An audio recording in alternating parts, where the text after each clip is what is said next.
এখন আপনাদের সামনে কোরআন এবং হাদিসের আলোকে গুরুত্বপূর্ণ বয়ান রাখবেন কোম্পানিগঞ্জ বাইতুল মামুন জামে মসজিদের খুঁটি হযরতুল মাওলানা এম মুজিবুর রহমান বিপ্লবী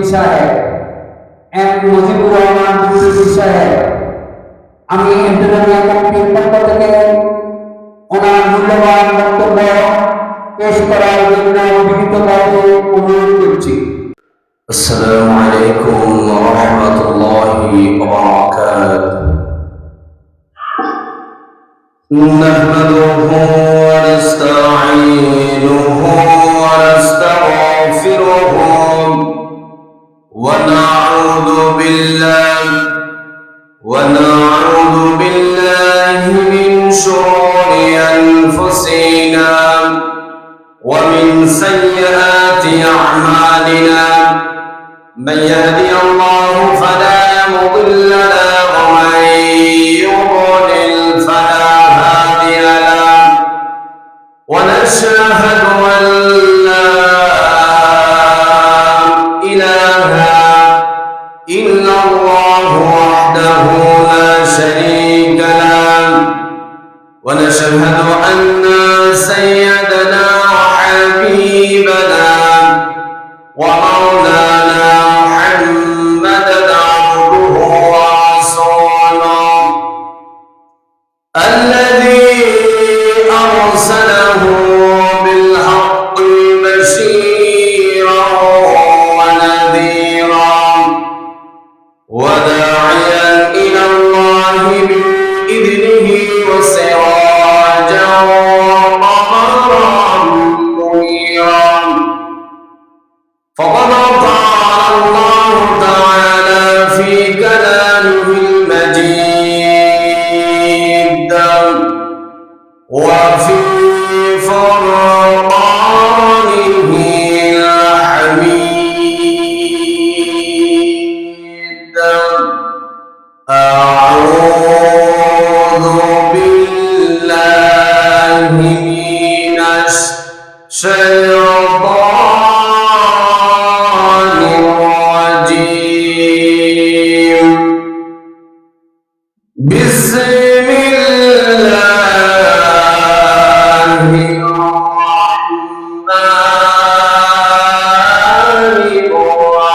الرحيم.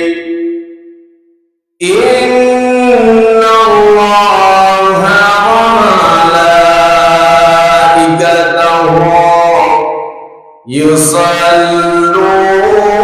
يصلون على النبي يا أيها الذين آمنوا صلوا عليه وسلموا تسليما. اللهم صل على سيدنا مولانا محمد وعلى آل سيدنا مولانا محمد. হে রাসূল তুমি যে আমার হৃদয় ভাগে বুলবুল, তোমার প্রেম নিগুড় ছোঁয়ায় তাই তো হয়েছি বেকুল, হৃদয় ভাগে বলবো আল্লাহুম্মা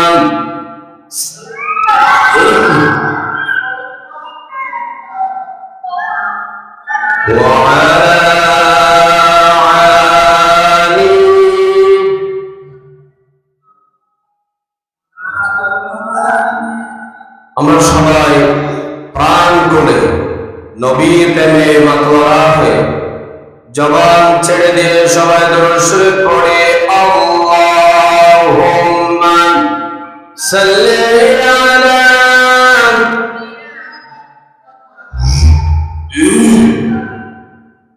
وعلى آل سيدنا بلغ العلا بكماله كشف الدجى بجماله حسنت جميع خصاله صلوا عليه سورة يوسف بناري حكمة لقمان ما طريق آباني يهدي لسان مان ما بلغ العلم بكماله كشف الدجى بجماله حسنت جميع خصاله صلوا عليه আলহামদুলিল্লাহ। বাংলাদেশের সুপরিচিত একটি জেলা ফেনী জেলা দাগনভূঞা উপজেলা মধ্যম আজিজ ফাজিলপুর বাইতুল আকসা জামে মসজিদ উর্দু সমাজ কর্তৃক আয়োজিত ষষ্ঠ তাফসীরুল কুরআন মাহফিলে পরম শ্রদ্ধাবান রেসপেক্টেড অনারেবল সম্মানিত সভাপতি, বিশিষ্ট সমাজসেবক, বাইতুল আকসা জামে মসজিদের সম্মানিত সেক্রেটারি জনাব আলহাজ মোহাম্মদ সাদেক হোসেন সাহেব আতাআল্লাহু উমরা বারাকাল্লাহু ফি হায়াতি। আমার পূর্বে আসরের পর থেকে মাগরিব পর্যন্ত আলোচনা করেছেন আপনাদের সুপরিচিত বক্তা বিশিষ্ট আলেমদ্বীন হযরত মাওলানা হাফেজ আবু সাঈদ সাহেব। আল্লাহ পাক হুজুরের কণ্ঠকে সারা পৃথিবী পর্যন্ত ছড়িয়ে দিক, সবাই চিল্লায়া পড়ি আমিন। আমার পরে আলোচনা করবেন বিশিষ্ট আলেমদ্বীন হযরত মাওলানা হাফেজ ইমামউদ্দিন মাসুম সাহেব হাফিজাহুল্লাহ। আল্লাহ পাক হুজুরকে সময় মতো আমাদের মাহফিলে আসার তৌফিক দান করুক, সবাই চিল্লায়া পড়ি আমিন।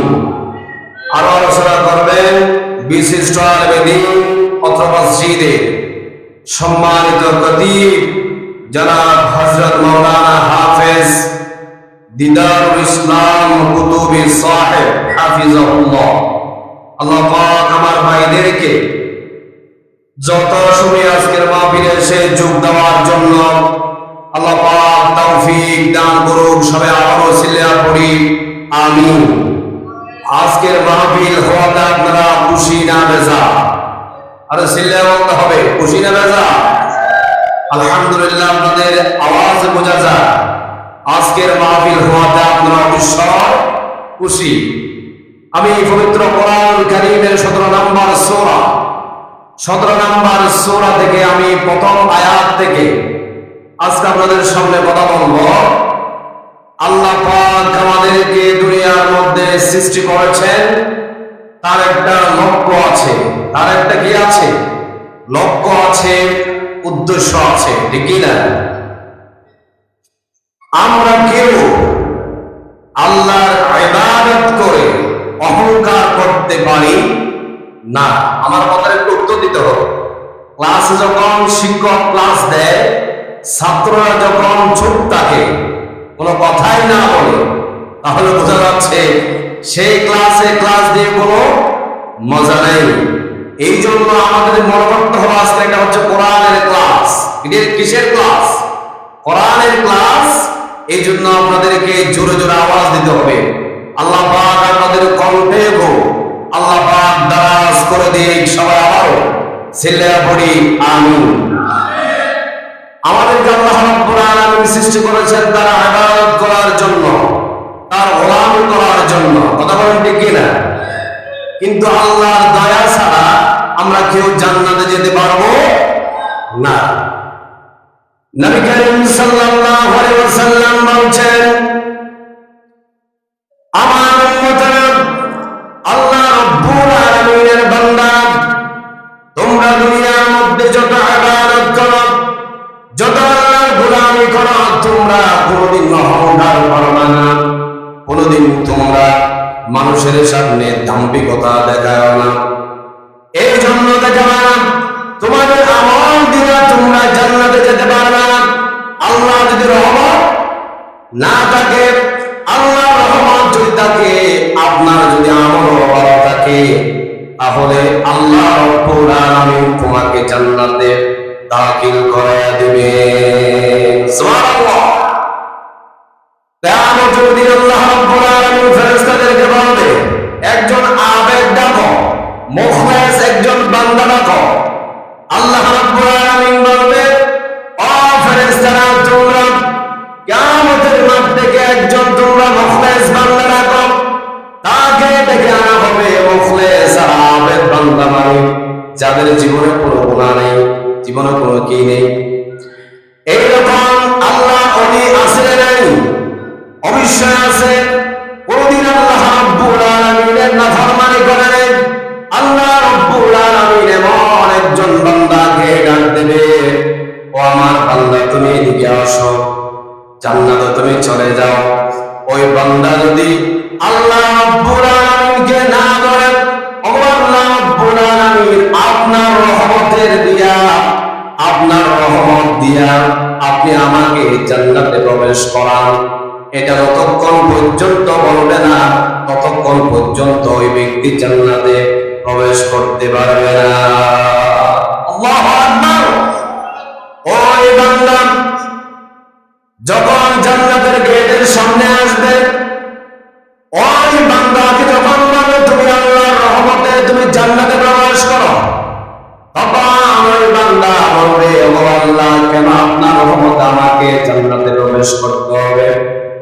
আমি তো দুনিয়ায় থাকতে কোনো অন্যায় করি নাই, অপরাধ করি নাই, কোনোদিন তো গুনার কাজ করি নাই, কেন আপনার রহমত দিয়ে আমার থেকে জান্নাতে প্রবেশ করতে হবে? তখন আল্লাহ রাব্বুল আলামিন বলবে, তোমার যদি কুদরত থাকে, তোমার আমল দিয়ে তুমি জান্নাতে প্রবেশ করো। আল্লাহু আকবার। ওই ব্যক্তি জান্নাতে প্রবেশ করতে পারবে না কার রহমত ছাড়া? আল্লাহ রহমত ছাড়া। ওই বান্দা তখন ওই বান্দাকে বলবে, আল্লাহ রাব্বুল আলামিন, ও ফেরেশতারা, তোমরা একটা মিজানের ফাল্লার ব্যবস্থা করো। সুবহানাল্লাহ। মিজানের ফাল্লার ব্যবস্থা করো। ফাল্লা মানে হচ্ছে ওজন মাপার জিনিস দিয়ে ওজন ভেজা, ঠিক কি না? দোকানের মধ্যে যখন আমরা জিনিসের জন্য যাই, সদাই করার জন্য যাই, তখন আমাদেরকে দোকানের সওদাগর আমাদেরকে একটা ফাল্লা দিয়ে মেপ করে দেয়। আল্লাহ রাব্বুল আলামিন বলছেন, ফেরেশতারা, তোমরা একটা ফাল্লার ব্যবস্থা করো। ওই ফাল্লা দিয়ে আমার এই বান্দা দুনিয়ায় থাকতে তার মৃত্যু থেকে হায়াত জিন্দেগি থেকে মৃত্যু পর্যন্ত যত আমল করেছে, যত আমার গোলামি করেছে, সবগুলো এক পাল্লায় দাও। আমার অসংখ্য অগণিত রহমত থেকে একটা তোমরা এক পাল্লায় দাও। তাহলে তুমি ওজন করে একটু আমার এই বান্দাকে কোনটা ওজন বেশি একটু দেখিয়ে দাও। সুবহানাল্লাহ। সাথে সাথে ফেরেশতা একটা পাল্লা নিয়ে আসবে। পাল্লা নিয়ে আসার সমস্ত আমলগুলো দেওয়া হবে। আর আল্লাহ রাব্বুল আলামিনের একটা রহমত এক পাল্লায় দেওয়া হবে। তখন যখন ওজন করা হবে তখন সাথে সাথে দেখা যাবে ওই বান্দার কোটি কোটি বছরের যে আমল করেছে সেটার সে আমার আল্লাহ রাব্বুল আলামিনের একটা রহমতের পাল্লা ভারী হয়ে যাবে। সুবহানাল্লাহ। ওই বান্দা দেখে তো দুই যুগ দিয়ে কান্না করা শুরু করে দিবে। ওই বান্দা বলবে, ও আল্লাহ, আমি এতক্ষণ পর্যন্ত আপনার সাথে যা বেয়াদবি করেছি আমাকে মাফ করে দেন। আল্লাহু আকবার। ওই ব্যক্তি বলবে, ও আল্লাহ, আপনি আমাকে মাফ করে দেন, আমি বুঝতে পারি নাই আপনার রহমত ছাড়া আমি বান্দার কুদরত নাই জান্নাতে প্রবেশ হওয়ার। সুবহানাল্লাহ। ওই ব্যক্তি আল্লাহর কাছে আত্মসমর্পণ করে আল্লাহর কাছে ছোট হয়ে বলবে, ও আল্লাহ, আপনি আমাকে মাফ করে দেন, আমার আল্লাহ তো দয়ালু। আমার আল্লাহ কি? আমার আল্লাহর একটা নাম হচ্ছে রহমান, তিনি দয়ালু। তার একটা নাম আছে কাহ্হার, তিনি যখন রাগান্বিত হয় তাকে ঠান্ডা দিয়ে কিয়ামতের নামে দ্বিতীয় কোনো ব্যক্তি থাকবে না। আল্লাহু আকবার। ওই ব্যক্তির সাথে সাথে আল্লাহ রাব্বুল আলামিনের কাছে মাফ চাইবে, সাথে সাথে ওই ব্যক্তিকে আল্লাহ রাব্বুল আলামিন মাফ করে দিবেন। ওই ব্যক্তি বলবেন, ও আল্লাহ, আপনার রহমত দিয়ে আমার আমল নামার বিনিময়ে আপনি আমাকে জান্নাতে দাখিল করায়। সুবহানাল্লাহ। এই জন্য এখান থেকে বোঝা যায় ইবাদত করে অহংকার করা যাবে না, দাম্ভিকতার সহিত ছলনা করা যাবে না। মনে করতে হবে আমি কিছুই করি নেই, কিন্তু এটার বদৌলত নিবেন আপনি একমাত্র আল্লাহর কাছ থেকে। ঠিক কিনা? দুনিয়ার কাউকে ইবাদত নিয়ে ভরাই করে অহংকার করে কোনো লাভ নেই। এই জন্য আমি বলবো আমার অত্র এলাকার মানুষদেরকে বলবো, আপনারা এখনো পর্যন্ত যারা বিক্ষিপ্ত অবস্থায় আছেন, এখনো সময় আছে। দোকানপাটে অযথা সময় নষ্ট না করে, মাহফিল তো প্রতিদিন হয় না, বছর হয় একবার। আমরা সময়টা নষ্ট না করে প্যান্ডেলের সে মাহফিলের সৌন্দর্য রক্ষা করি। আল্লাহ পাক সবাইকে কবুল করুন। সবাই বলেন আমিন। সম্মানিত উপস্থিতি, আমার ভাইরা, কথা বলার কথা ছিল সূরা বনী ইসরাঈল থেকে 17 নম্বর সূরা। কোরআনে কারিমে কত নম্বর সূরা? 17 নম্বর সূরা বনী ইসরাঈলের প্রথম থেকে কথা বললাম।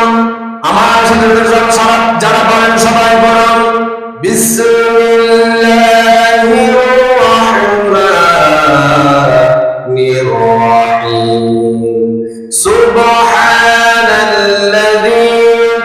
আসরা বিআবদিহি লাইলান মিনাল মাসজিদিল হারাম ইলাল মাসজিদিল আকসা الذي باركنا حوله لنريه من آياتنا.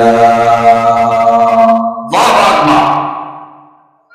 এই আয়াতের মধ্যে আল্লাহ রাব্বুল আলামিন বলছেন সুবহান। সুবহান আমাদেরকে বুঝতে হবে, সুবহান মানে হচ্ছে আমার আল্লাহ, যিনি অসম্ভবকে সম্ভব করে দেখিয়ে দিতে পারেন। তিনি কে? আমার আল্লাহ। এই জন্য আল্লাহ রাব্বুল আলামিন সুবহান দিয়ে শুরু করেছেন। আজকে রাতটা আমরা সবাই জানি 26 তারিখ 27 তারিখের রাত, ঠিক কি না? আর রজব মাসের 27 তারিখ আল্লাহ রাব্বুল আলামিন আমার আপনার নবীকে 7 আকাশ পাড়িয়ে সিদরাতুল মুনতাহা অতিক্রম করে আরশ আজিমে নিয়ে গিয়েছিলেন। সুবহানাল্লাহ। আল্লাহ রাব্বুল আলামিন আমার আপনার নবী মুহাম্মদ সাল্লাল্লাহু আলাইহি ওয়াসাল্লামকে এমন এমন মুজিজা দান করতেন, তাকে এমন এমন অলৌকিক ঘটনা দেখিয়ে দিতেন। যখন আমার নবীর মনটা খারাপ থাকতো, তখন আল্লাহ রাব্বুল আলামিন আমার আপনার নবী মুহাম্মদ সাল্লাল্লাহু আলাইহি ওয়াসাল্লামকে এমন মুজিজা দান করতেন, যেটা পেয়ে আপনার আমার নবী খুশি হয়ে যেতেন। সুবহানাল্লাহ।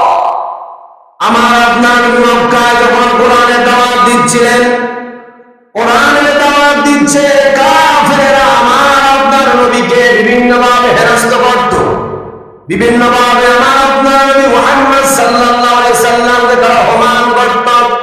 তখন আমার আপনার নবীর মনটা খারাপ হয়ে যেত। তখন আমার আপনার নবী মুহাম্মদ সাল্লাল্লাহু আলাইহি সাল্লাম যখন মক্কার কাফেররা ইসলামের দাওয়াত গ্রহণ করতেছে না, তিনি রাগ করে তিনি চিন্তা করলেন, এখানে তো আমার দাওয়াত গ্রহণ করতেছে না, মনে হয় একটু তাইফের মাঠে গিয়া যখন কোরআনের দাওয়াত দিব, আমার দেখে মনে হয় তারা আমার দাওয়াত কবুল করে নিবে। আল্লাহু আকবার।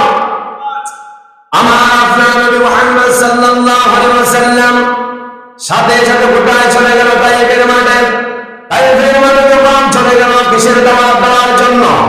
কোরআনের দাওয়াত দেওয়ার জন্য। আমার আপনার নবী মুহাম্মদ সাল্লাল্লাহু আলাইহি ওয়াসাল্লাম যখন তাইফের মাঠে চলে গেল, তাইফবাসীকে যখন ইসলামের দাওয়াত দিল, কালিমার দাওয়াত দিল, তারা আমার আপনার নবী কোরআনের দাওয়াত তো গ্রহণ করলো না। তারা আরো পাথর মেরে আপনার আমার নবীকে রক্তাক্ত করে দিয়েছে। নাউযুবিল্লাহ। আমার আপনার নবীকে তারা রক্তাক্ত করে দিয়েছেন পাথর মেরে। হাদিসের মধ্যে আছে আপনার আমার নবীকে পাথর মারতে মারতে তার শরীর থেকে এমন রক্ত বের হয়েছে, রক্ত বের হতে হতে এগুলা গড়িয়ে গড়িয়ে পড়তে পড়তে তার পা মুবারকের মধ্যে রক্তের জমাট বেঁধে গিয়েছে। আল্লাহু আকবার। আমার আপনার নবী মুহাম্মদ সাল্লাল্লাহু আলাইহি ওয়াসাল্লাম এত তারা হেনস্থ করার পর, অপমান করার পর, তারপর আপনার আমার নবী তাদেরকে বদদুয়া দেয়। আল্লাহু আকবার। আমার আপনার নবী চাইলে তাদেরকে বদদুয়া দিতে পারতেন, তিনি সেটা বদদুয়া করেন নাই। তিনি হতাশা হয়ে পড়ে গিয়েছেন। যখন সাহাবীরা জিজ্ঞেস করতেছে, ইয়া রাসূলুল্লাহ, আপনাকে তো কাফেররা অনেক অপমানিত করেছে, অনেক আপনাকে অপদস্থ করেছে, আপনি তাদেরকে একটু কি করেন, বদদুয়া দিলেন না কেন? তখন আপনার আমার মুহাম্মদ সাল্লাল্লাহু আলাইহি ওয়াসাল্লাম বলছেন, ও আমার সাহাবীরা, কেন আমি তাদেরকে বদদুয়া দিব?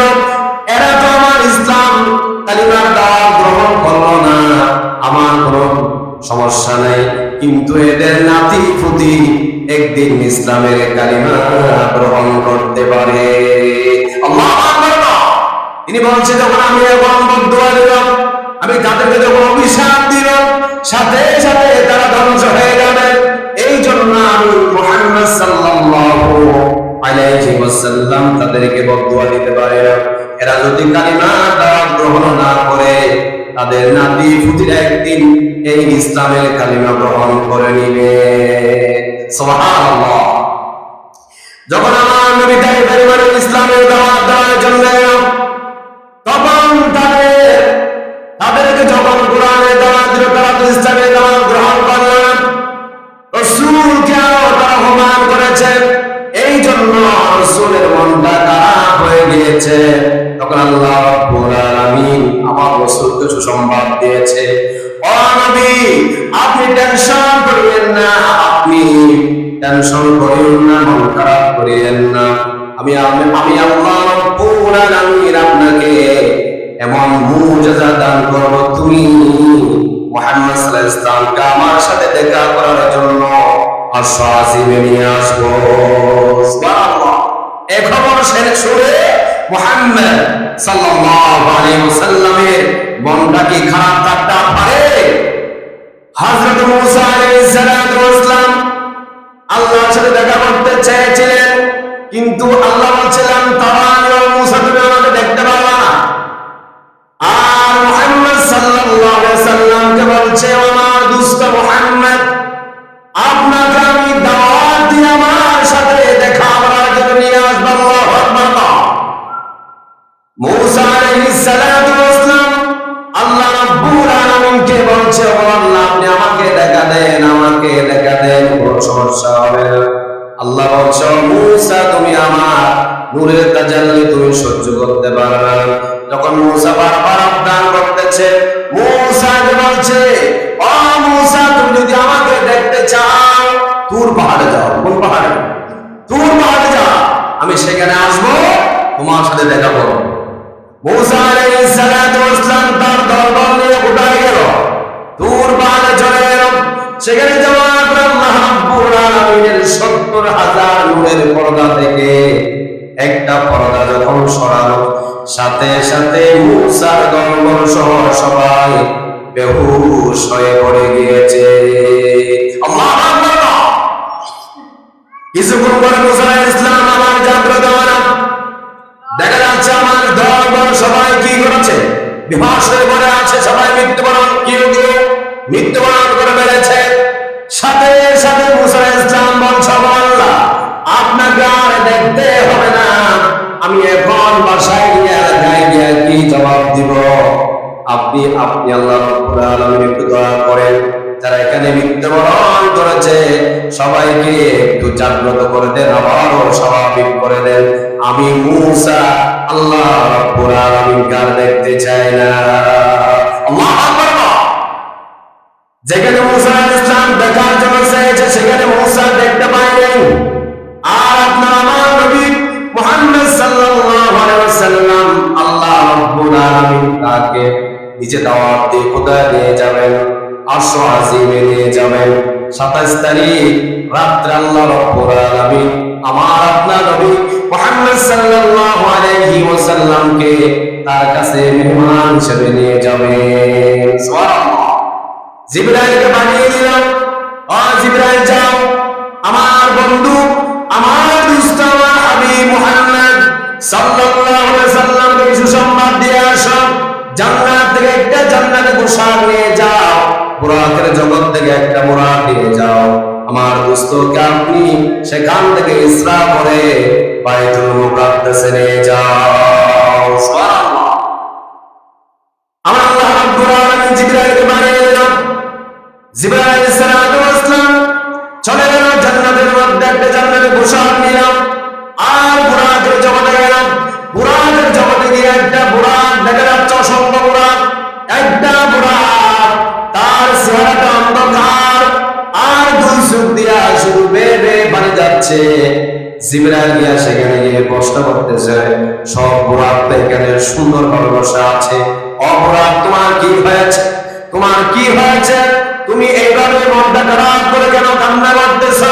ওই বুরাক বলতেছে, ও জিবরাইল, আমি গতকালকে আল্লাহ রাব্বুল আলামিনের পক্ষ থেকে খবর পেয়েছি, আল্লাহ রাব্বুল আলামিন আমার উপরে চাওয়ার করে মুহাম্মদ সাল্লাল্লাহু আলাইহি ওয়াসাল্লামকে ইসরা করাবেন। এই জন্য আমি বুরাক খুশি আনন্দে কান্না করতেছি।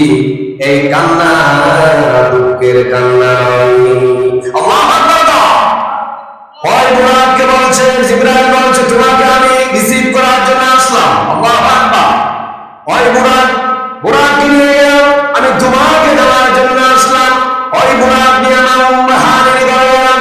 রাসূল সাল্লাল্লাহু আলাইহি ওয়াসাল্লামকে সেখান থেকে জান্নাতে করলো, সেখান থেকে যায় মক্কাতুল মুকাররমায় নিয়ে গেল। সেখানে নিয়ে যাওয়ার পরে রাসূল সাল্লাল্লাহু আলাইহি ওয়াসাল্লাম সেখানে 2 রাকাত নামাজ পড়েছে। কয় রাকাত? 2 রাকাত নামাজ পড়েছে, নফল নামাজ পড়েছে। এখান থেকে বোঝা যায় কোন মানুষ যখন ঘর থেকে বের হয় কোনো জায়গায় যাওয়ার জন্য উদ্দেশ্য হয়ে, তখন একটা রাসূলের সুন্নাহ হচ্ছে 2 রাকাত নফল নামাজ আদায় করে বের হওয়া। আল্লাহু আকবার। এগুলা কি আমাদের কাছে আছে? নেই। ঘর থেকে বের হওয়ার সময় থেকে দোয়াটা বলেন, এটাও তো সবাই বলে না, বিসমিল্লাহি তাওয়াক্কালতু আলাল্লাহ। এই দোয়াটা আমরা পড়ি না, কি নামাজ পড়বে? আমরা বললাম নামদারি মুসলমান, নামদারি মুসলমান। মুসলমানিত্ব আমাদের মধ্যে যদি আপনি খুঁজেন দেখা যাবে বেশিরভাগ 90% লোক থেকে মুসলমানিত্ব হওয়া যাবে না, ঠিক কি না? এই জন্য আমাদেরকে কোরআনের আলোচনা হলে সেখানে আসতে হয়। এগুলো হচ্ছে আম জনতার ক্লাস, ঠিক কি না? আপনাকে যদি আমি গিয়ে মসজিদের মধ্যে যদি কথাটা বলি সবার সামনে, আপনার হয়তো লজ্জাও লাগতে পারে, ঠিক কি না? এই জন্য কোরআন মাহফিলে আসলে অনেক কিছু অজানা জিনিস জেনে যাওয়া যায়, ঠিক কি না? জিবরাইল আলাইহিস সালাম বুরাকের মধ্যে মক্কাতুল মুকাররমা থেকে রব্বুল আলামিনের হুকুমে জিবরাইল আলাইহিস সালাতু ওয়াস সালাম আমার আপনার নবীকে বুরাকের মধ্যে তুললো। সেখান থেকে বাইতুল মুকাদ্দাসে নিয়ে যাবে কোথায়?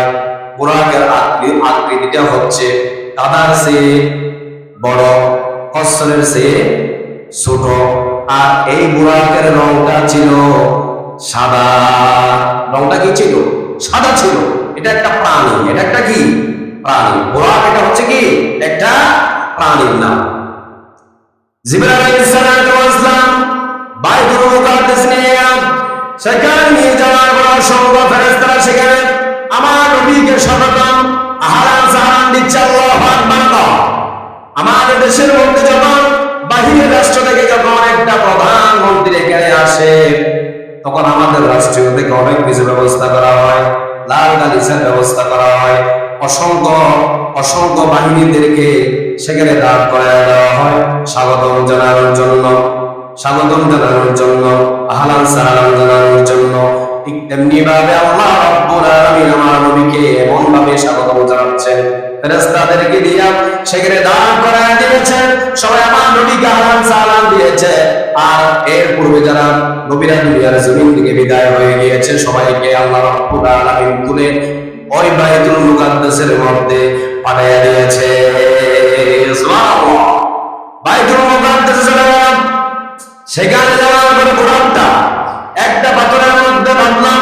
জিবরাইল আলাইহিস সালাতু ওয়াস সালাম সেখানে আমার আপনার নবী মুহাম্মদ সাল্লাল্লাহু আলাইহি ওয়াসাল্লামকে জিবরাইল আলাইহিস সালাতু ওয়াস সালাম ওখান থেকে সরাসরি নিয়ে গেল প্রথম আসমানে। ওখানে প্রত্যেকটা নবীরা আছে, এক একটা আসমানের মধ্যে এক একজন নবী দায়িত্বরত আছে। প্রথম আসমানে যিনি দায়িত্বরত আছে তিনি হচ্ছে হযরতে আদিবিদা হযরতে আদম আলাইহিস সালাতু ওয়াস সালাম। সুবহানাল্লাহ। জিবরাইল আলাইহিস সালাতু ওয়াস সালাম আমার আপনার নবী মুহাম্মদ সাল্লাল্লাহু আলাইহি ওয়াসাল্লামকে প্রথম আসমানের দরজার সামনে গিয়ে তখন প্রথম আসমানের দরজার মধ্যে আঘাত করলাম। আদম আলাইহিস সালাতু ওয়াস সালাম সাথে সাথে ওখান থেকে আওয়াজ করলাম, তোমরা কে দরজার মধ্যে আঘাত করলা? জিবরাইল বলছে, ও আদম আলাইহিস সালাতু ওয়াস সালাম, আমি হলাম জিবরাইল। তোমার সাথে কে আছে? আমার সাথে আছে নবী কুলের সম্রাট মুহাম্মদুর রাসূলুল্লাহ সাল্লাল্লাহু আলাইহি ওয়াসাল্লাম আমার সাথে আছে। আল্লাহু আকবার বলবেন না? আদম আলাইহিস সালাম বলছে, ও জিবরাইল, তোমাদের পাসপোর্ট ভিসা আছে নাকি? জিবরাইল আলাইহিস সালাম বলছে, ও আদম সাফিউল্লাহ, আমার এবং মুহাম্মদ সাল্লাল্লাহু আলাইহি ওয়াসাল্লামের পাসপোর্ট ভিসা যিনি রেডি করে দিয়েছেন তিনি হচ্ছেন আপনার আমার রব আল্লাহ। জোরে জোরে বলেন না সুবহানাল্লাহ। আল্লাহ পাসপোর্ট ভিসা রেডি করে দিয়েছে। আমরাও জানি একটা রাষ্ট্র থেকে যখন একটা মানুষ অন্য একটা রাষ্ট্রে যেতে চায়, তার অবশ্যই পাসপোর্ট ভিসা অবশ্যই ক্লিয়ার থাকতে হয়, ঠিক কিনা? ঠিক তেমনি ভাবে আপনার আমার রব জিবরাইল আলাইহিস সালামকে এবং মুহাম্মদ সাল্লাল্লাহু আলাইহি ওয়াসাল্লামকে পাসপোর্ট ভিসা রেডি করে দিয়ে পাঠিয়ে দিয়েছে। সুবহানাল্লাহ। দরজা খুলে গেল, সেখানে অসংখ্য ফেরেশতাদেরকে দাঁড় করায় দেওয়া হলো।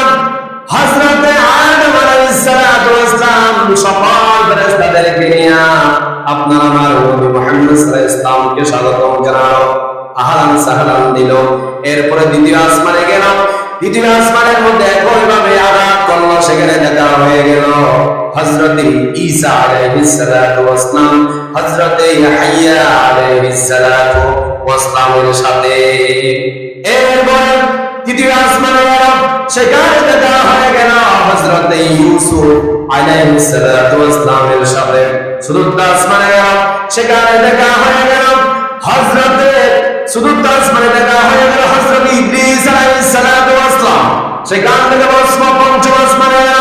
সেখানে দেখা হয়ে গেল হযরতে হারুন আলাইহিস সালাতু ওয়াস সালামের সাথে দেখা হয়ে গেল। ষষ্ঠ আসমানে গেল। সেখানে দেখা হয়ে গেল হযরতে মুসা আলাইহিস সালাতু ওয়াস সালামের সাথে। মুসা আলাইহিস সালাতু ওয়াস সালামের সাথে দেখা হওয়ার পরে সাথে সাথে মুসা আলাইহিস সালাম মুহাম্মদ সাল্লাল্লাহু আলাইহি ওয়াসাল্লামকে দেখে দুই চোখ দিয়ে পানি পড়তেছে, তিনি কান্না করতেছে। তখন রাসূল বললেন, ও মুসা, আপনি কেন কান্না করতেছেন? মুসা আলাইহিস সালাম বলছে, ও মুহাম্মদ ইয়া রাসূলুল্লাহ ইয়া হাবিবাল্লাহ, আমি এই জন্য কান্না করতেছি, আমি মুসা আল্লাহকে দেখার জন্য অনেক আকুতি করেছি, বিনতি করেছি, কিন্তু আল্লাহ রাব্বুল আলামিন আমাকে দেখা দেয় নাই। আল্লাহ রাব্বুল আলামিনকে আমি দেখতে গিয়ে আমি নিজে বেহুশ হয়ে গিয়েছিলাম, আর আপনাকে আল্লাহ রাব্বুল আলামিন নিজে দাওয়াত করে আকাশ আসিম নিয়ে যাচ্ছেন দেখা করার জন্য। আমি মুসা আপনার চেহারার মধ্যে আমার আল্লাহকে দেখতে পাচ্ছি। সুবহানাল্লাহ। আর বলছে, মুসা আলাইহিস সালাতু ওয়াস সালাম, আপনি কেন কান্না করতেছেন? মুসা আলাইহিস সালাতু ওয়াস সালাম বলছে, ইয়া রাসূলুল্লাহ ইয়া হাবিবাল্লাহ, এই জন্য আমি কান্না করতেছি, আমি খবর পেয়েছি কিয়ামতের মাঠে আল্লাহ রাব্বুল আলামিন প্রথমে আপনার উম্মতদেরকে তোলা হবে, আমাদের উম্মতদেরকে তোলা হবে না। আর কিয়ামতের মাঠে আপনার উম্মতের সংখ্যাও বেশি হবে। সুবহানাল্লাহ। আমি এই জন্য কান্না করতেছি, আর আমি খবর পেয়েছি আল্লাহ রাব্বুল আলামিন কাল কিয়ামতের মাঠে যখন জান্নাত উদ্বোধন করবেন, আপনি মুহাম্মাদুর রাসূলুল্লাহ সাল্লাল্লাহু আলাইহি ওয়াসাল্লামকে দিয়া ওই জান্নাতের দরজা তিনি উদ্বোধন করবেন। সুবহানাল্লাহ। এরপরে অনেক কথাবার্তা সেখান থেকে চলে গেল। আল্লাহ রাব্বুল আলামিনের প্রিয় নবী মুহাম্মদুর রাসূলুল্লাহ সাল্লাল্লাহু আলাইহি ওয়াসাল্লাম সপ্তম আসমানে চলে গেল। সেখানে যাওয়ার পরে দেখা হয়ে গেল হযরত ইব্রাহিম আলাইহিস সালাতু ওয়াস সালামের সাথে কথা হলো। সেখান থেকে তিনি চলে গেলেন জান্নাত আর জাহান্নাম পরিদর্শন করার জন্য। আল্লাহু আকবার। জান্নাত জাহান্নাম আপনি আমি দেখি নাই, রাসূল সাল্লাল্লাহু আলাইহি ওয়াসাল্লাম তার দুই চোখ দিয়া তিনি দেখে এসেছিলেন। সুবহানাল্লাহ। জান্নাতের মধ্যে চলে গেলাম। জান্নাতে চলে যাওয়ার পরে সেখানে জান্নাত পরিদর্শন করতেছিলেন, দেখতেছিলেন কে? আপনার আমার নবী মুহাম্মদ সাল্লাল্লাহু আলাইহি ওয়াসাল্লাম। জান্নাতের মধ্যে যাওয়ার পরে রাসূল সাল্লাল্লাহু আলাইহি ওয়াসাল্লামের কানের মধ্যে একটা মানুষের আওয়াজ তিনি অনুধাবন করেছেন। রাসূল সাল্লাল্লাহু আলাইহি ওয়াসাল্লাম বলছে, ইয়া জিবরাইল, এখানে তো আমরা জান্নাতের মধ্যে হাঁটতেছি, এখানে তো একটা লোকের হাঁটা আমি আওয়াজ পাচ্ছি। আল্লাহু আকবার বলবেন না? জিবরাইল আলাইহিস সালাম বলছে, ও জিবরাইল, এই লোকটা কে হতে পারে?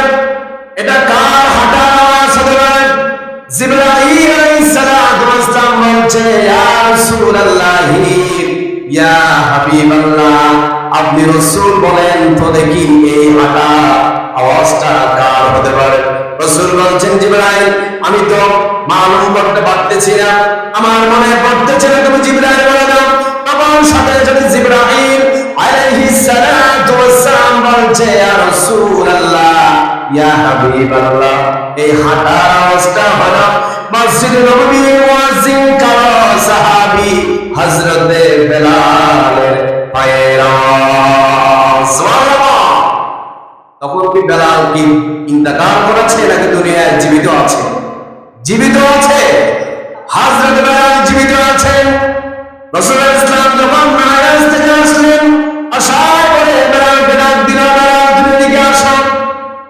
আমি রাসূল যখন জান্নাত আর জাহান্নাম গতকালকে যখন রাতে পরিদর্শন করেছিলাম, তখন আমি জান্নাতের দরজা যখন গেলাম তোমার পায়ের হাঁটার আওয়াজ পেলাম।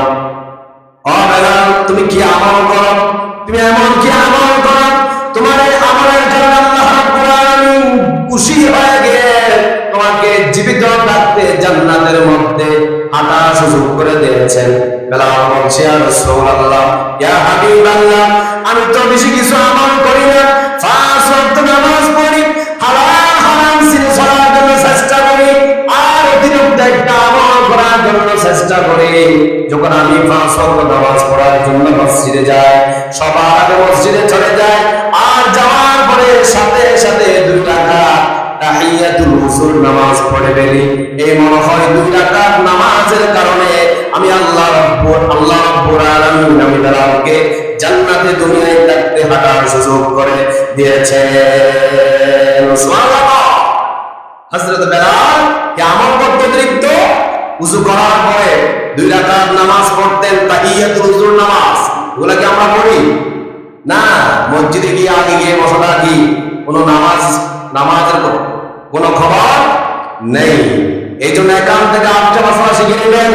মসজিদে সবার আগে আসবেন, আসার পরে নামাজ পড়ে উযু করে সাথে সাথে মসজিদে ঢুকে 2 রাকাত তাহিয়াতুল উজুর নামাজ পড়ে নেবেন। আল্লাহ পাক হয়তো আপনার আমল কবুল করে নিতে পারেন। সুবহানাল্লাহ। হযরত বেলাল বলছে আমি এই 2 রাকাত নামাজ পড়ে অতিরিক্ত কোনো আমল করি না। হযরত বেলালকে বলছে আমার রাসূল সাল্লাল্লাহু আলাইহি ওয়াসাল্লাম বলছে, বেলাল তোমার মনে হয় এই 2 রাকাত নামাজ আল্লাহ রাব্বুল আলামিনের কাছে কবুল হয়ে গিয়েছে। আল্লাহু আকবার। এরপরে জাহান্নাম পরিদর্শন করার জন্য গেল। কোথায়? জাহান্নাম পরিদর্শন করার জন্য গেল। সেখানে দেখা যাচ্ছে কিছু মানুষ সামনে ভালো খাবারও আছে, আবার ফসা খাবারও আছে। ওই ব্যক্তি ফসা খাবার খাচ্ছে, ভালো খাবার গুলা খাচ্ছে না। তখন জিবরাইল থেকে কষ্ট করলাম, আর রাসূল সাল্লাল্লাহু আলাইহি ওয়াসাল্লাম বলছে, ইয়া জিবরাইল মান হাউলাই এরা কারা? এরা হলো আপনার দলের লোকেরা, মুসলমান ছিল, তাহলে আজকে তাদের অবস্থা কেমন? জিবরাইল আলাইহিস সালাম বলছে, ইয়া রাসূলুল্লাহি ইয়া হাবিবাল্লাহ, তাদের আজকে অবস্থা হলো এই জন্য দুনিয়ায় থাকতে তারা হালাল খাবার খায়নি, হারাম খাবার খেয়েছে। তাদের হারাম স্ত্রী দেখার পর তারা হারাম স্ত্রীর কাছে চলে গেল, ওই নারীর কাছে চলে গেল। নিজের হারাম স্ত্রী দেখার পর তাদের সমাজে নেয়, তারা বেপরদা নারীর সাথে চলাফেরা করেছে, তাদের লজ্জাস্থান তারা ভুল করেছে। এই জন্য আল্লাহ রাব্বুল আলামিন আজকে কিয়ামতের মাঠে তাদেরকে ভালো খাবার খাওয়াচ্ছে না, তাদেরকে ফসা খাবার খাওয়াচ্ছে। আল্লাহু আকবার। দুনিয়ায় থাকতে নিজের স্ত্রী থাকার পর আমরা পরকীয়ায় লিপ্ত থাকি কিনা একটু জোরে বলেন না? এখন তো সহজ ভাবে একটা মেয়েকে পড়ানোর জন্য সহজ মাধ্যম হচ্ছে মোবাইল, ঠিক কিনা? এই জন্য আমরা দেখা যায় মাথায় টুপি, 5 ওয়াক্ত নামাজ পড়ে, কিন্তু পর নারীকে স্ত্রী সে বেশি সময় দেয়। এইরকম নামদার মুসলমান আছে। এই জন্য এখান থেকে শিক্ষা নিতে হবে, আপনি যদি ফসা খাবার খান তাহলে কাল কিয়ামতের মাঠে আপনার থেকে ফসা খাবার খেতে হবে। এমন রাখবে তো? মেরাজ থেকে এই হাদিসটা আমাদেরকে খুব অনুধাবন করতে হবে। এরপর জিবরাইল আলাইহিস সালাম আমার আপনার নবীকে আমার সামনে নিয়ে যাওয়ার পরে দেখা যাচ্ছে কিছু মানুষকে ফেরেশতারা মাথার মধ্যে আঘাত করতেছে, আবারও ঠিকঠাক করতেছে, বারবার আঘাত করতেছে, মাথা একেবারে 2 দিকে 2টা চলে যাচ্ছে, এমন ভাবে আঘাত করতেছে মাথা 2 ফাঁক হয়ে গিয়েছে। আবারও সেলাই টিলাই করে ঠিকঠাক করে ফেলেছে, আবারও শাস্তি চলমান। শাস্তি কি? চলমান। জিবরাইলকে কষ্ট করবে, জিবরাইল মান হাউলাই এরা কারা? জিবরাইল সাল্লাল্লাহু আলাইহি ওয়াসাল্লাম বলছে, ইয়া রাসূলুল্লাহ ইয়া হাবিবাল্লাহ, এরাও তো দুনিয়ায় থাকতে মুসলমান ছিল, তাদের আজকে অবস্থা কেন? রাসূল ইসলামকে বলছে, ইয়া জিবরাইল তাদের আজকে অবস্থা কেন? রাসূলকে বলছে, জিবরাইল তাদের অবস্থা হওয়ার কারণ হলো দুনিয়ায় থাকতে তারা আযান শোনার পর মসজিদে যেত না, আযান শোনার পর নামাজ পড়তো না, আযান শোনার পরে তারা পাপ কাজে লিপ্ত থাকত। এই জন্য তাদেরকে আজকে ফেরেশতারা মাথার মধ্যে আঘাত করতেছে, এই জন্য আঘাত করতেছে, তাদেরকে শয়তানে গ্রাস করে ফেলেছে। এই জন্য আযান শোনার পর মসজিদে যেত না, মসজিদে যেত না, নামাজ ঘরেও পড়তো না, এই জন্য তাদের আজকে অবস্থা। তখন রাসূল ইসলাম বলছে, ও জিবরাইল তাদের অবস্থা হওয়ার কারণ হলো তাহলে নামাজ না পড়ার জন্য।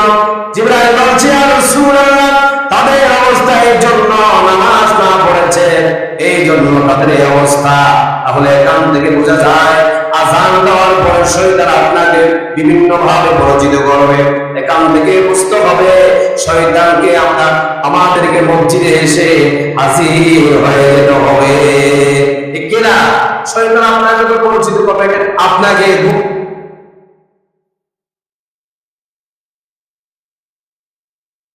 না। যখন মসজিদের মুয়াজ্জিন যখন আল্লাহু আকবার বলে, আযানের ধ্বনি দেয়, সাথে সাথে আপনার শুধু ঘুম চলে আসে, তাহলে বুঝতে হবে যে আপনাকে শয়তান কি দিচ্ছে? সুসুরে দিয়ে আপনাকে ঘুম পাড়ায় দিচ্ছে। নাউযুবিল্লাহ। এরপরে সামনে চলে গেল।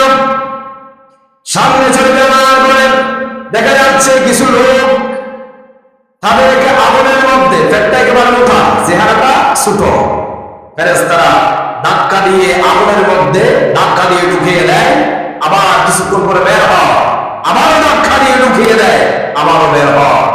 জিবরাইলকে প্রশ্ন করলো না, জিবরাইল কারা? জিবরাইল আলাইহিস সালাম বলছে, ইয়া রাসূলুল্লাহ, ইয়া হাবিবাল্লাহ, যারা সুদ খেয়েছে, ঘুষ খেয়েছে, ঘুষ খাওয়ার পরে পেটটা মোটা করেছে, এই জন্য কিয়ামতের মাঠে এই জাহান্নামের মধ্যে আল্লাহ রাব্বুল আলামিন তাদের পেটটা মোটা করে দিয়েছে। আর ফেরেশতারা বারবার ধাক্কা দিয়ে দিয়ে তাদেরকে আগুনের মধ্যে ঢুকাচ্ছে, আবার বের হচ্ছে। তাদের এই আযাব কিয়ামত পর্যন্ত এই জাহান্নামের মধ্যে চলমান থাকবে। ওই আযাব চলমান থাকবে। তাহলে কেঁদো মাথা দরকার আছে না? আছে। এরপরে আমার রাসূল ইসলামকে সেখান থেকে হাদিসের মধ্যে আসছে, রাসূল ইসলামকে ওখান থেকে সব গুনাহ দেখায়া জিবরাইল আলাইহিস সালাতু ওয়াস সালাম তাকে নিয়ে আসলো বাইতুল মুকাদ্দাসে। কোনটা? বাইতুল মুকাদ্দাসে নিয়ে আসলো।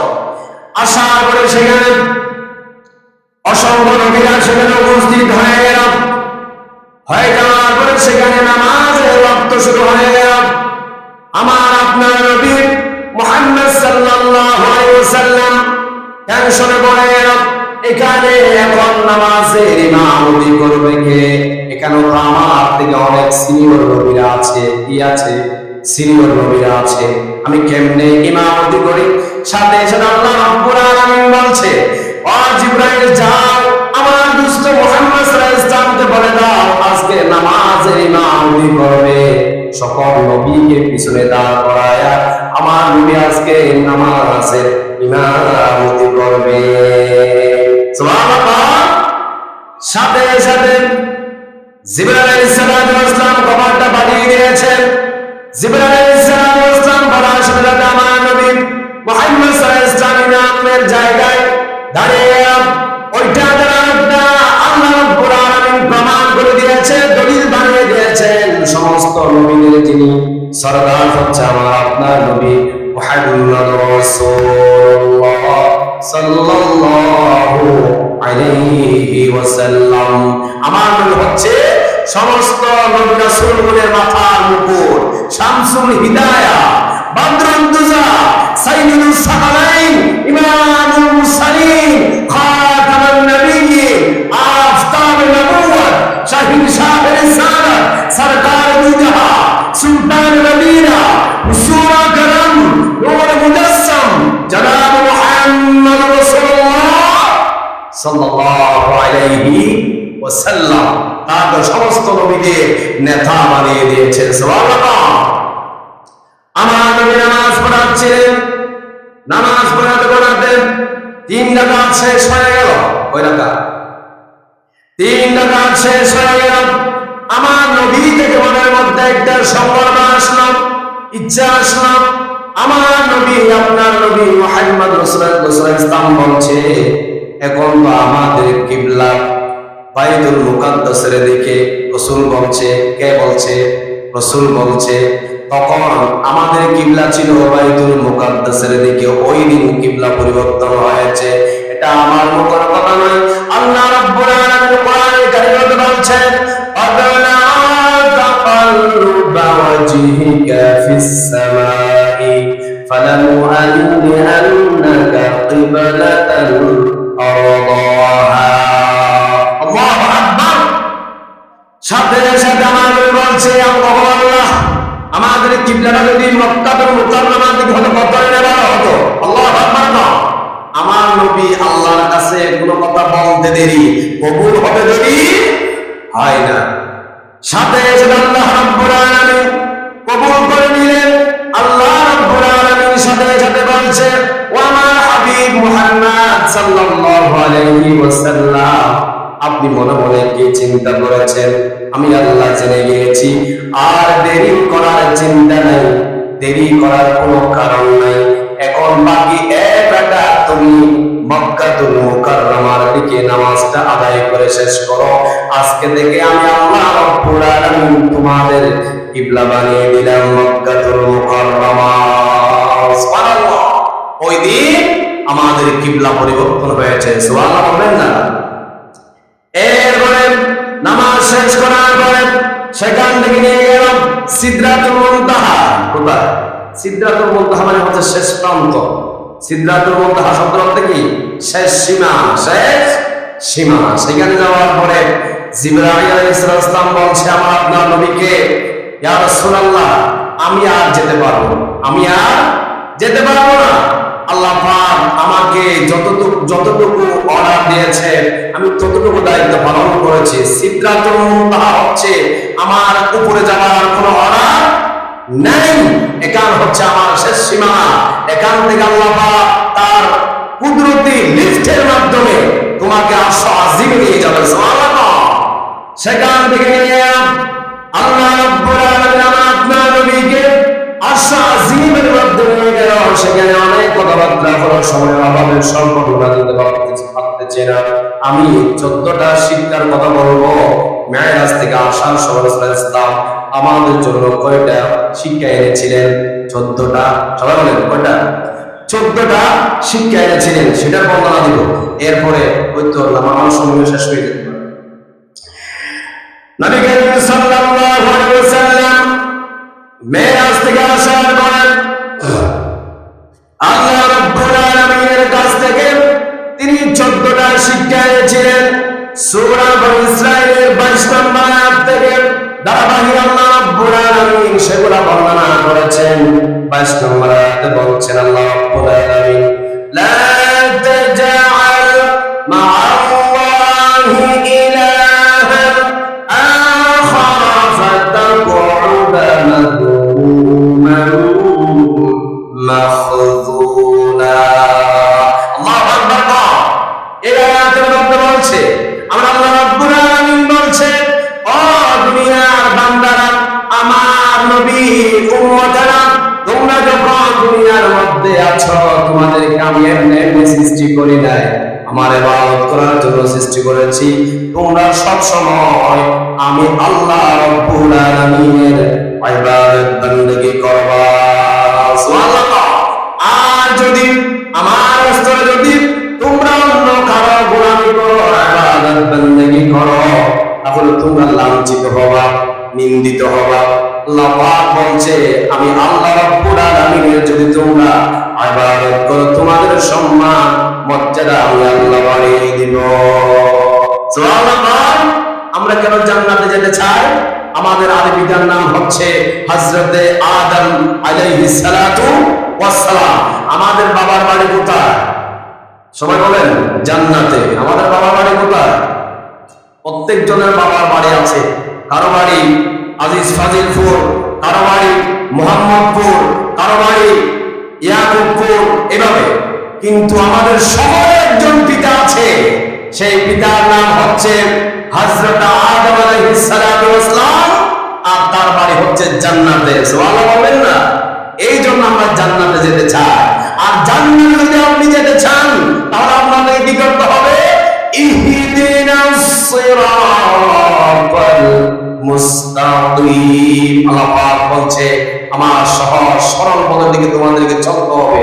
সুবহানাল্লাহ। সূরা ফাতিহা যখন আমরা তেলাওয়াত করি, সবাই আমরা সূরা ফাতিহার মধ্যে ইহদিনাস সিরাতাল মুস্তাকিম এই আয়াতটা তেলাওয়াত করি কিনা? এটার অর্থ হচ্ছে আমাদেরকে সহজ সরল পথ আমাদেরকে আল্লাহ দেখান। সুবহানাল্লাহ বলবেন না? 2 নাম্বার হলো আল্লাহ রাব্বুল আলামিন কোরআন কারীমের 17 নম্বর সূরা 23 এবং 24 নম্বর আয়াতে বলছেন, ওয়া ক্বাদা রাব্বুকা আল্লা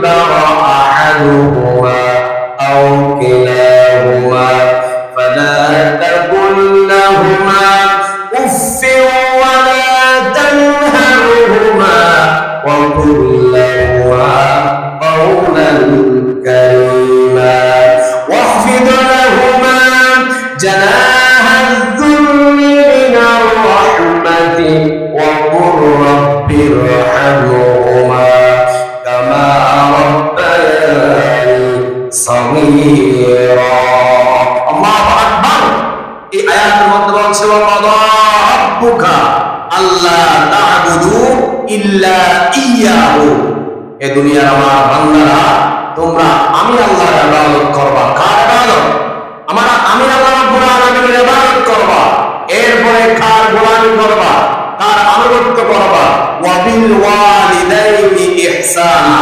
সুবহানাল্লাহ তোমাদের মা বাবার সাথে তোমরা সুন্দর আচরণ করো সুবহানাল্লাহ আল্লাহর পরে আল্লাহ কার সম্মান তুলে ধরেছে মা বাবা অনেকে আছে আমাদের মধ্যে মা বাবাকে সম্মান করতে চায় না অনেকে আছে ফিরকে বিজি সম্মান দিয়ে বেড়ায় অনেকে আছে মা বাবার চেয়ে অন্য ব্যক্তিকে বেশি সম্মান দিয়ে ফেলে এই জন্য আল্লাহ পাক বলছে এটা তো শিরক হয়ে যাবে তুমি আমি আল্লাহ রাব্বুল আলামিনের পরে বেশি সম্মান করবা তোমাদের মা বাবাকে সুবহানাল্লাহ এবার বলছে ইম্মা ইয়াবলুগান্না ইনদাকাল কিবারা আহাদুহুমা আও কিলাহুমা ফালা তাকুল লাহুমা উফিও আল্লাহ পাক বলছে ও আমার বান্দারা যখন তোমাদের মা বাবা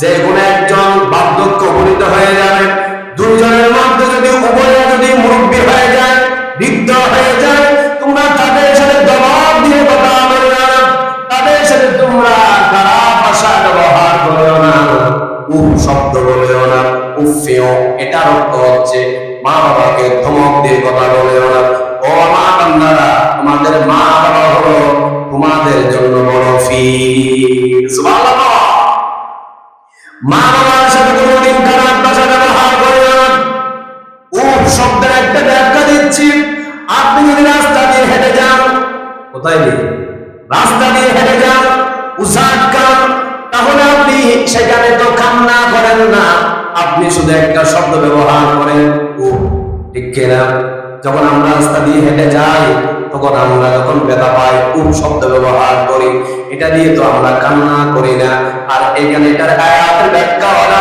ও আমার বান্দা তোমাদের মা বাবার সাথে তোমরা এমন আচরণ করো না তোমার আচরণের কারণে তোমার মা বাবা যদি একটু বলে ফেলে উফ ব্যথা পেয়েছে তোমার কপাল দ্বারা তুমি সন্তানের আর ভবিষ্যৎ ভালো হবে না আল্লাহু আকবার এবার বলছে فلا تقل لهما أف ولا تنهرهما وقل لهما قولا كريما আল্লাহ পাক বলছে তোমাদের মা বাবার সাথে সম্মান সূচক কথা বলো সুবহানাল্লাহ এটা কার কথা কারীমা কারীমা শব্দের অর্থ হচ্ছে সুন্দর ভাষা সম্মানিত ভাষা তুমি মা বাবার সাথে কি করো ব্যবহার করো এগুলো এনেছে কে রাসূল মেরাজ থেকে আসার সময় রাসূলের কাছে আমার আল্লাহ সেগুলো দিয়েছিলেন তাদের জন্য এখানে 14টার মধ্যে 13টা হচ্ছে আমাদের জন্য একটা হচ্ছে হকুল ইবাদা যেটা আল্লাহর জন্য বলেছে এই 14টার মধ্যে বিভাগে বিভক্ত একটা হচ্ছে আল্লাহর জন্য বাকি 13টা হচ্ছে আমাদের বাবায়ের জন্য সুবহানাল্লাহ এরপরে বলছেন واخفض لهما جناح الذل من الرحمة وقل رب ارحمهما كما ربياني صغيرا الله أكبر এই আয়াতের মধ্যে বলছে তোমাদের মা বাবার জন্য তোমরা কি করো বেশি বেশি দোয়া করো সেই দোয়াটা তোমাদের বানিয়ে বানিয়ে বলতে হবে না আমি আল্লাহ রাব্বুল আলামিন কোরআনে কারীমের মধ্যে আয়াত নাযিল করে দিয়েছি রাব্বিরহামহুমা কামা রাব্বায়ানি সগীরা। এটার অর্থ হলো, ও আল্লাহ, আমার মা বাবা আমাকে ছোট শিশু থাকতে শৈশবকালে যেভাবে আমাকে পুরো নিয়ে বুক মায়া দিয়েছে, কত আদর করেছে, কত যত্ন করেছে, আপনি সেইভাবে আমাদের মা বাবাকে ওইভাবে তোমার রহমতের চাদর দিয়া ঢেকে রাখবা। সুবহানাল্লাহ। এরপরে 3 নাম্বার শিক্ষা হলো, আল্লাহ রাব্বুল আলামিন কোরআনে কারিমে বলেছেন, রাব্বুকুম আ'লামু বিমা ফি নুফুসিকুম ইন তাকুনু সালিহিনা ফাইন্নাহু কানা লিল আওয়াবিনা গফুরা। আল্লাহ পাক বলছে, তোমাদের কৃতকর্মের জন্য তোমরা আল্লাহর কাছে বেশি বেশি তওবা করো। সুবহানাল্লাহ। 3 নাম্বার শিক্ষা হচ্ছে মেরাজে, তোমরা তোমাদের কৃতকর্মের জন্য, সব তো আর ভালো কাজ হচ্ছে না, অনেক গুনাহ হচ্ছে, এই জন্য আল্লাহ বলছে বেশি বেশি কি করো? তওবা করো। তওবা করলেই আমি আল্লাহ পাক তোমাকে মাফ করে দিব। সুবহানাল্লাহ। এখন আমরা তওবা করি কখন? যখন মৃত্যুর শয্যায় সজ্জিত হয়ে যায়, যখন আমি মানুষের কথা শুনি না, যখন সুখ দেখি না, তখন আমরা হুজুরকে দেখিয়ে দেন একটা কালিমা পড়েনি, আছে নেই? এই তওবার কোনো দাম নাই। আল্লাহ বলছে, তোমার যখন শক্তি আছে, সামর্থ্য আছে, যখন শরীরের তোমার যৌবন আছে, সব কিছু ঠিক আছে, তখন তুমি তওবা করো, তাহলে তোমার তওবা আমি আল্লাহ কবুল করে নেব। সুবহানাল্লাহ। এই জন্য তওবা করার মূল পয়েন্ট হচ্ছে, যখন আপনার শক্তি থাকবে, সামর্থ্য থাকবে, তখন আমাদেরকে তওবা করতে হবে। তখন মৃত্যুর শয্যায় সজ্জিত হলে তওবা করে কোনো লাভ নাই। 4 নাম্বার, আল্লাহ রাব্বুল আলামিন কোরআনে কারিমে বলেছেন, ওয়া আতি যাল কুরবা হাক্কাহু ওয়াল মিসকিনা ওয়া বানাস সাবিল ওয়া লা তুবাযযির তাবযীরা। আল্লাহ আকবার। আল্লাহ রাব্বুল আলামিন বলেন, দুনিয়া বান্দা, আমার নবী মেরাজ থেকে আসার সময় 4 নম্বর শিক্ষা এনেছে।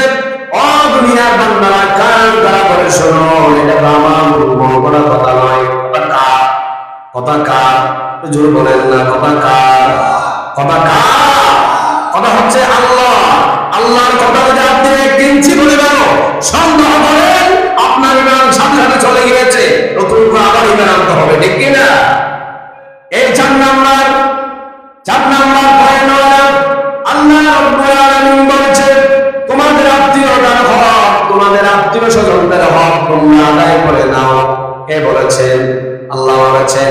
অনেক মা বাবা আছে, সন্তান আছে, আপনি আপনার সম্পদ বন্টন করে না দিয়ে দুনিয়ার জমিন থেকে বিদায় হয়ে গিয়েছেন।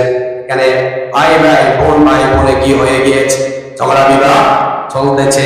এই জন্য বলছেন, তোমাদের আত্মীয় স্বজনদের হক তোমরা দুনিয়ায় থাকতে তাদেরকে বন্টন করে তারপরে চলে যাও। আল্লাহু আকবার। সময় কম, এজন্য ব্যাখ্যা কম দিচ্ছি। 5 নাম্বার হলো, আল্লাহ রাব্বুল আলামিন বলেন, সূরা বনী ইসরাঈল 27 নম্বর আয়াতে বলেন, ইন্নাল মুবাদ্দিরিনা কানু ইখওয়ানাশ শায়াতিন ওয়া কানাশ শাইতানু বিরাব্বিহি কাফুরা। আল্লাহ পাক বলছে, 5 নাম্বার হচ্ছে, তোমরা অপচয় করিও না। অপচয় করিও, টাকা আছে বলে যেমন তেমন খরচ করিও না। খরচ করার ক্ষেত্রে মধ্যম পন্থা অবলম্বন করো। খরচ করার ক্ষেত্রে কোন পন্থা? একেবারে কিপটামি করা যাবে না, একেবারে অপচয় করা যাবে না। মধ্যম পন্থা অবলম্বন করে আপনার টাকা আপনার থেকে খরচ করতে হবে, ঠিক কি না?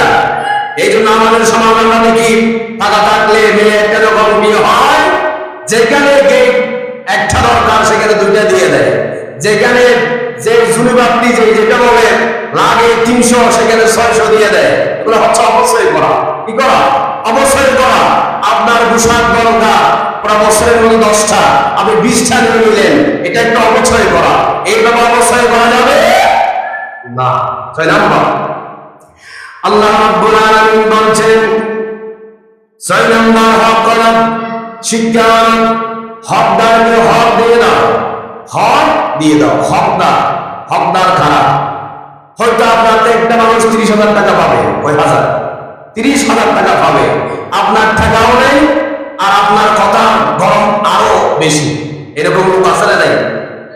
আপনি মানুষের কাছে ঋণী, কিন্তু আপনি টাকাও দিতে পারতেছেন না আর আপনার কথার গরম আরো বেশি, আছে না নেই? এই জন্য এখানে বলছে হকদারকে হক দিয়ে দাও। যদি হক দিতে আপনি অফার কম, আপনার সামর্থ্য না থাকে, সুন্দর ভাষা ব্যবহার করে তার থেকে মাফ নিয়ে নেন, তাহলে আল্লাহ পাক মাফ করে দিবেন। সুবহানাল্লাহ। এখান থেকে বোঝা যায় মানুষের হক আপনি যখন নষ্ট করবেন, আল্লাহ রাব্বুল আলামিন বলছে আমি মানুষের হক কোনদিন মাফ করব না। আপনি দুনিয়ায় থাকতে মানুষ থেকে মাফ নিয়ে আসবেন, কিয়ামতের মাঠে না হয় তোমার আমলনামা যেগুলো থাকবে সেগুলা দিয়ে দিতে হবে ওই হকদার ব্যক্তিকে। এই জন্য দুনিয়ায় থাকতে মানুষকে তুমি হক দিয়ে দাও। সুবহানাল্লাহ। কিয়ামতের মাঠে গিয়ে আপনার থেকে টাকার বদলে টাকা নেওয়া হবে না, সব আমল কেড়ে নেওয়া হবে, আপনি শূন্য হয়ে যাবেন। তারপরে আপনি জান্নাতে যাওয়ার কথা, সেখান থেকে রূপ ক্রস করে আপনাকে জাহান্নামে নিক্ষেপ করা হবে। নাম নেবেন না। এই জন্য হকদারকে হক দিয়ে দিতে হবে। হক দিতে না পারলে অহংকারের পরিচয় না দিয়া, দাম্ভিকতার পরিচয় না দিয়া, সুন্দর কথা বলে, নরম কথা বলে তার থেকে মাপ নিয়ে নিতে হবে। এটাই হচ্ছে মুসলমানের পরিচয়। সুবহানাল্লাহ। 8 নম্বরে বলেন দারিদ্রের বয়ে নিঃসন্তানকে হত্যা করে। অনেক আসলে নেই, গরিব মানুষ, মেয়ে হয়েছে 7টা, 8 নাম্বার হয়েছে আবারও মেয়ে, সেই মনটা খারাপ, স্ত্রীকে মারধর করে, ওই সন্তানকে গলা থেকে হত্যা করে। নাউজুবিল্লাহ বলবেন না? আল্লাহ রাব্বুল আলামিন বলেন সন্তান দিয়েছে আমি। সন্তান দিয়েছে কে? আল্লাহ বলেছে আমি সন্তান দিয়েছি, এই সন্তানের রিজিকের ব্যবস্থা আমি আল্লাহ করব, তুমি কিছু করতে পারবে না। আমার সেই বান্দাকে যদি তুমি হত্যা করো, তুমি একটা পাপ করলাম। এই জন্য দারিদ্রের ভয়ে কোন সন্তানকে হত্যা করা যাবে না। যখন সন্তান দিয়েছে আল্লাহ, আর রিজিকের ব্যবস্থা করে দিবে কে? আল্লাহ। এই জন্য 8 নাম্বার হক হলো সন্তানদেরকে দারিদ্রতার ভয়ে তাদেরকে হত্যা করা যাবে না। 9 নাম্বার হলো আল্লাহ রাব্বুল আলামিন কোরআনের কারিমে বলছেন ওয়ালা তাকরাবুজ জিনা ইন্নাহু কানা ফাহিশাতান ওয়া সাআ সাবিলা। তো বলেন আল্লাহু আকবার। আল্লাহ রাব্বুল আলামিন বলছেন দুনিয়ার বান্দা জানা ব্যভিচারের দ্বারের কাছেও যেও না। এটা কার কথা? জিনা ব্যভিচারের দ্বারের কাছেও যেও না। আর বলছে ওর কাজটা কোনো সুন্দর কাজ নয়, সওয়াবের কাজ নয়, এটা হচ্ছে লজ্জিত, নিন্দিত একটা ঘৃণিত কাজ। আল্লাহু আকবার। জিনা করিও না, বিবাহের প্রয়োজন হলে বিয়ে করে নাও। সন্তানদের মা বাবাকে বলবো, সন্তান যখন প্রাপ্তবয়স্ক হয়ে যাবে, দেখা যাচ্ছে সন্তানের অবস্থা ভালো না, আপনি নিজেই বউ ঠিক করে তাড়াতাড়ি বিয়ে দিয়ে দেন, না হয় সন্তানের সকল পাপের আসামি আপনি মা বাবা থেকে হওয়া লাগবে, ঠিক কিনা? এই জন্য জেনা করার জন্য যে সমাজে সহজ, ওই সমাজে বিয়ে করা কঠিন। যে সমাজে বিয়ে করা সহজ, সেই সমাজে জিনা করা কঠিন হয়ে যায়। আল্লাহু আকবার।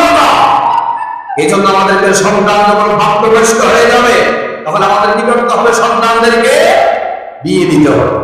এরপরে আসেন 10 নাম্বার হলো আল্লাহ রাব্বুল আলামিন বলছেন কোন বান্দাকে, কোন আল্লাহর বান্দাকে অন্যায়ভাবে হত্যা করা যাবে না।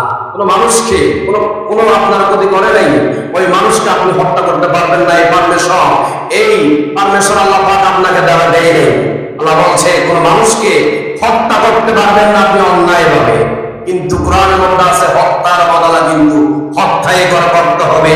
এটা হচ্ছে যদি কোন মানুষকে অন্যায়ভাবে হত্যা করে ফেলে, ওই রক্তের বদলা কিন্তু ইসলামে আছে, রক্ত নিতে হবে, ঠিক কিনা? এটা হচ্ছে ভিন্ন বিষয়। কিন্তু কোন মানুষকে অন্যায়ভাবে হত্যা করা যাবে না। 11 নাম্বার পয়েন্ট হলো আল্লাহ রাব্বুল আলামিন বলছে কোরআনে কারীমের মধ্যে তাকারাবু মালাল ইয়াতীম আহসানু হাত্তা ইয়াবলুগা। আল্লাহ পাক বলছে তোমাদের সাথে তোমাদের আশেপাশে অনেক এতিম বাচ্চা থাকে, এতিম মানুষ থাকে, তাদের সম্মান তোমরা নষ্ট করে না, তাদের হক, এতিমদের হক নষ্ট করে না, এতিমদের সম্মান নষ্ট করে না। এটা হচ্ছে মারাত্মক একটা ঘৃণিত কাজ। তোমার যদি সম্পদ প্রয়োজন হয়, ওই সন্তান যখন প্রাপ্তবয়স্ক হবে তখন তার থেকে চেয়ে নেবা, টাকা দিয়ে তুমি ক্রয় করে নেবা। ওই সন্তান যখন এতিমটাকে ছোট নাবালকটাকে, তখন ওই সন্তানদের কোনো সম্পদ আপনি কোনোদিন ধরতেও পারবেন না। আল্লাহ এতিমের হক, এতিমের মাল আত্মসাৎ করা যাবে না। 12 নাম্বার আল্লাহ রাব্বুল আলামিন বলেন 12 নাম্বার পয়েন্ট হলো ওজনে কোনোদিন কম দেওয়া যাবে না। আল্লাহু আকবার। 12 নাম্বার হলো যারা ব্যবসা করে, বাণিজ্য করে, তাদেরকে বলছে ও সাওদার ভাই, কোনোদিন মাল বিক্রি করার সময় 200 গ্রাম, 100 গ্রাম, 50 গ্রাম মন চাইলে বেশি দেবা, তারপরেও কম দিও না। বেশি দিলে সওয়াব পাবা, কিন্তু কম দিলে কিন্তু তোমার থেকে আল্লাহ দাঁড়াতে হবে, ঠিক কি না? এই জন্য বলছে ওজনে কোনোদিন কম দেওয়া যাবে না। আপনি কাঁটাকে সোজা করে মেপে দিবেন, তাহলে আল্লাহ রাব্বুল আলামিনের আদালত থেকে তুমি বেঁচে যাবা। সুবহানাল্লাহ। এই জন্য 12 নম্বর পয়েন্ট হচ্ছে আপনি কি করতে পারবেন না, ওজনে কম দিতে পারবেন না। এক জায়গায় এক লোকের ঘটনা একটা বললাম, আমাদের আরো ক্লিয়ার হবে। গুস্তর দোকানে বেশি সমস্যাটা হয়, ঠিক না? গুস্তর দোকানে সমস্যাটা বেশি হয়। এক হুজুর নাকি গুস্তর দোকান থেকে মাংস ক্রয় করলো, সেখানে নাকি মাথার মধ্যে দেখা গিয়েছে 200 গ্রাম বেশি। হুজুর বলতেছে ভাই আমাকে 200 গ্রাম আপনি বেশি দিলেন। বলছে হুজুর কে দোয়া করিয়েন। ওই মাংস যখন অন্য দোকানে গিয়ে যখন মাপলো 200 গ্রাম আর কম পেল, ঠিক কি না? এগুলো সমস্যা বেশি মাংসের দোকানে। এই জন্য যারা মাংসের দোকান করেন তাদের থেকে আল্লাহর দিকে খুব সতর্ক থাকতে হবে। হয়তো দুনিয়ার মধ্যে হেসে আপনি 2 টাকা বেশি লাভ করার জন্য দিয়ে দিলেন, আর কিয়ামতের মাঠে এই 2 টাকা আপনার জন্য জাহান্নামের আগুনে পরিণত হয়ে যাবে। আল্লাহ। এই জন্য যারা ব্যবসা করেন তাদেরকে ওজনে দিকে খেয়াল রাখতে হবে। 13 নাম্বার হলো যে বিষয়ে আপনার জ্ঞান নাই, যে বিষয়ে আপনার জানা নাই, ওই বিষয় নিয়ে তর্কাতর্কি না করার জন্য বলছে তিনি কে? আল্লাহ। কোরআন শরীফে আয়াত আছে, সময় কম এজন্য বলতেছি না। আল্লাহ রাব্বুল আলামিন বলছে বান্দা তোমার যে বিষয়ে জ্ঞান নেই, এখন আমাদের সমাজের মধ্যে অনেক লোক আছে তার থেকে কোনো কোরআনের জ্ঞান নেই, হাদিসের জ্ঞান নেই, দোকানে বসে বসে হেসে হেসে অনেক কথা ভাবতে বলা বলে এরকম লোক আছে নেই। ও বান্দা এখন থেকে সতর্ক হয়ে যাও। তোমার কথার দ্বারা একটা কথা যদি কোরআন আর হাদিসের সাংঘর্ষিক বলে ফেলে আপনার ঈমান চলে যাবে।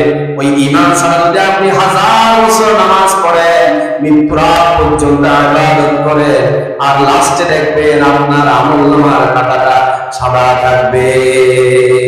আল্লাহু আকবার। এই জন্য আমাদেরকে এখান থেকে শিক্ষা নিতে হবে, যে বিষয়ে আপনার জ্ঞান নাই সেগুলো নিয়ে তর্কাতর্কি করার কোনো দরকার নাই, বরং সে যার কাছে জ্ঞান আছে তার থেকে আমরা সেই ব্যাপারে বিস্তারিত জেনে নেব, ঠিক কিনা? 14 নাম্বার লাস্ট। এরপরে 14 নাম্বার আল্লাহ রাব্বুল আলামিনের প্রিয় নবী মুহাম্মদ সাল্লাল্লাহু আলাইহি ওয়াসাল্লামের কাছ থেকে আসার সময় শিক্ষা দিয়েছিলেন আল্লাহর জমিনে তোমরা কোনোদিন অহংকার করিও না, দাম্ভিকতার সহিত চলিও না। প্রথমে বলেছি এটা লাস্ট নাম্বার আছে। জমিনের মধ্যে জমিনটা কার? জমিনটা কার? আপনি হয়তো 30 বছর বাঁচবেন, হয়তো 40 বছর, হয়তো 70 বছর, হয়তো 80 বছর আপনি দুনিয়ার জমিনে থাকবেন। এরপরে জমিন থেকে আপনার থেকে চলে যেতে হবে।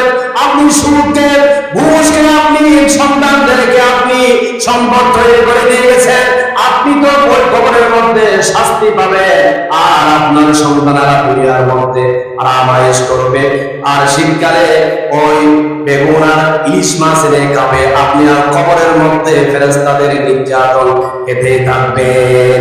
এই জন্য অহংকার করে এই জমিনের মধ্যে সুদ খাওয়া যাবে না, ঘুষ খাওয়া যাবে না। আমাদের চলতে হবে কোরআন এবং হাদিসকে ফলো করে। আল্লাহু আকবার।